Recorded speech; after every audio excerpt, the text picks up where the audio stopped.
10월 6일 살아계신 하나님의 말씀 데살로니가전서 5장 1절부터 11절 말씀으로 정신을 차리라는 제의 말씀드립니다. 우리는 전 정신을 차리고 살아야 되겠죠.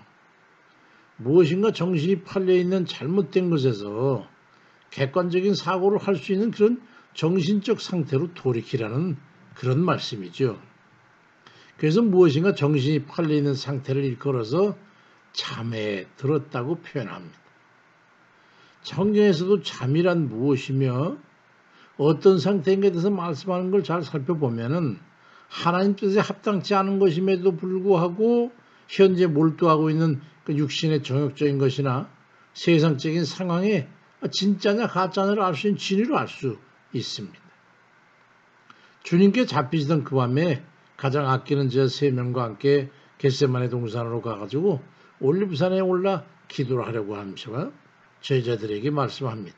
마태복음 26장 30절 위에서 내가 저기 가서 기도할 동안에 너희는 여기 앉아있으라 하시고 이에 말씀하시되 지금 내 마음이 매우 고민하여 죽게 되었으니 너희는 여기 머물러 나와 함께 깨어있으라고 그렇게 말씀하시고 나서 조금 나아가서 기도하시고 오니 제자들이 자는 걸 보시고 베드로에게 말씀하시되 너희가 나와 함께 1시간도 이렇게 깨어있을 수 없더냐 그렇게 책망에 말씀하신 걸 볼 수 있습니다.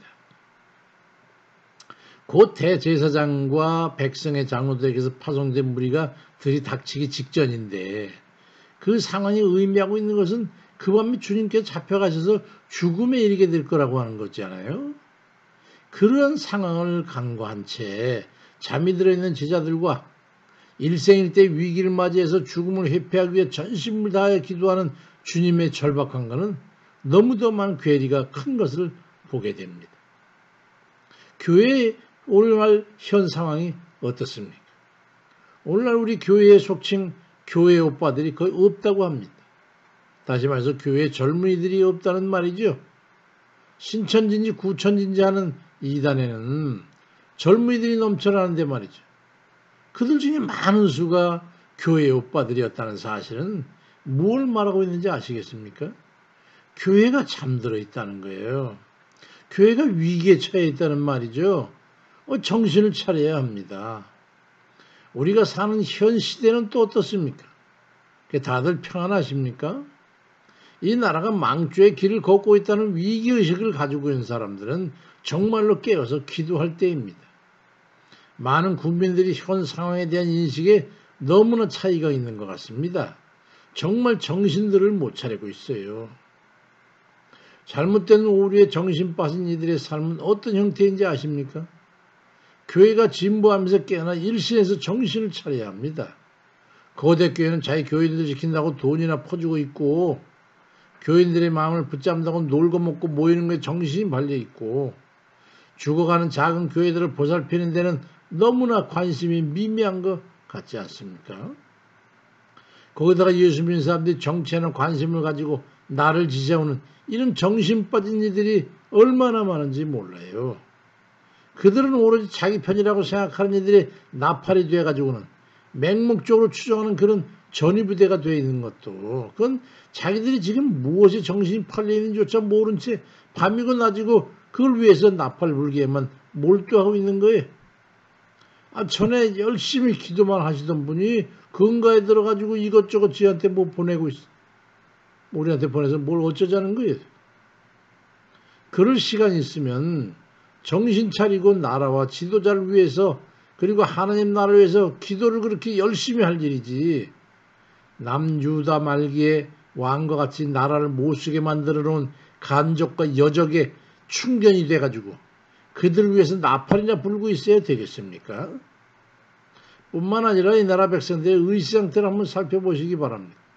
성문화의 타락은 소돔과 고모라성의 아주 극악한 수준을 이미 넘어섰고 하나님의 심판이 원인이 됐던 동성애 확산에서 온갖 술책을 다 동원하고 국회고 뭐고 뭐 가정이 열에 다섯은 무너지고 있고 망한 날의 주원인을 꼽히는 무상부진 참 전입가경입니다. 교회가 처해 있는 상황, 정치적 상황, 국민의 의식적 상황 이 같은 것에서 깨어나서 정신 차려야 할 때입니다. 나라가 망해가고 있어요. 정신을 차리면 무엇을 해야 되겠습니까? 그럼 절대로 잠이 들어서는 안 되는 게 하나 있지요. 그건 바로 기도입니다. 하나님 백성들이 기도에 잠들면 모두의 끝장입니다. 아무도 지켜줄 수 없는 무방비 상태가 되기 때문이죠. 누가복음 21장 36절에 이러므로 너희는 장차 올 이 모든 일을 능히 피하고 인자 앞에 서기 위해서 항상 기도하며 깨어있으라고 주님께서 직접 말씀하셨어요. 정신 차리고 기도해야 합니다. 사도 바울도 에베소 6장 18절에 모든 기도와 간구하되 항상 성령 안에서 기도하고 이를 위해서 깨우고 하기를 항상 힘쓰며 여러 성도를 위해서 기도하라고 말씀하고 있어요. 정신 차리고 믿음에 굳게 서야 합니다. 상황을 일신시켜야 돼요. 그러기 위해서는 우리의 의식이 전환이 필요합니다. 하나님 말씀으로 돌아가야 돼요. 성경에 무엇이라고 말하고 있는 것에 대해서 주안점을 둬가지고 모든 세상사, 모든 사리 판단을 해야 하는 겁니다. 잘못된 인연과 세뇌교육에 의해 가지고 변이된 그런 의식에서 깨어나지를 못하고 있어요. 그 깨어나 현상을 객관적으로 판단할 수 있는 그런 의식을 가져야 되는 거예요. 자기 편이라고 자기 좋아한다고 안 돼요. 그리스도인은 그리스도의 시각으로 사물을 보고 판단해야 되는 거잖아요. 주를 부인하는 것은 아닌지, 교회를 대적하는 것은 아닌지, 교회를 위협하는 것은 아닌지, 믿음에 반한 것은 아닌지, 그걸 기준으로 하는 것이지.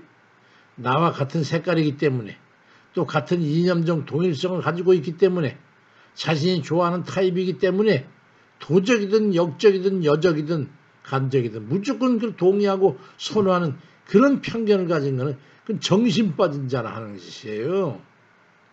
나라가 망해가고 있다는 걸 알아야 됩니다. 나라가 망하면 우리 삶도 없어요. 교회를 허물고 핍박하고 혐오하는 나라치고 망하지 않은 나라 없고 적과 내통하는 그런 지도자가 있는 이 나라가 망하지 않겠습니까? 체제가 안정된 나라가 없어요. 그런 나라는 유럽의 제국과 남미가 망해가는 나라를 살펴보십시오. 다 그런 나라 아닙니까? 범에 물려가도 정신을 차리면 살 수 있다는 옛말이지. 우리 그리스도인들이 정신을 차리고 기도에 전념해야 합니다. 그리고 바른 역사의식을 가져야 되는 거예요. 언제 우리 시대가 공산주의와 야합했던 그런 시대가 있었습니까? 좌파와 사회주의 이념과 의식에 물든 그리스도인들은 정신을 차리십시오. 오직 성경대로의 종교의식의 정신으로 돌이켜야 합니다. 그게 잠에서 깨어나는 거예요. 정신 차리는 거예요. 공산주의와 사회주의와 교회는 절대로 공존할 수 없다는 걸 깨닫고 정신을 차려서 기도하고 성경으로 돌아가서 오직 성경대로만 사는 그런 바로 서는 이들 되시길 주의 이름으로 축원드립니다. 아멘입니다.